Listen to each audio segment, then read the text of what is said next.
Hey everyone, this is Crumbs, back with another one. This is going to be just a really quick little thing here. Just showing you the basic cocoa bean farm that I set up that I use. So you see, this is everything that there is to it basically. It does take a bit of bone meal, so you need a decent source of that. But with that you can turn that into a lot of cocoa beans, which you can use for, of course, brown dye really easily.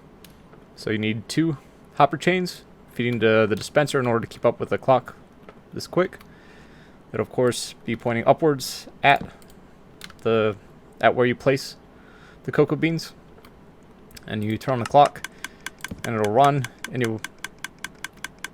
so in order to use this, you stand in front of the thing, switch back to survival,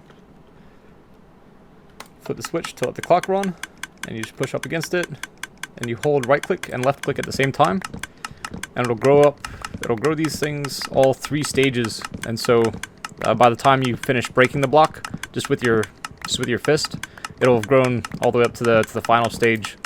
So harvest it at the final stage every time, and it works pretty quickly, it seems. So that's basically all there is to it.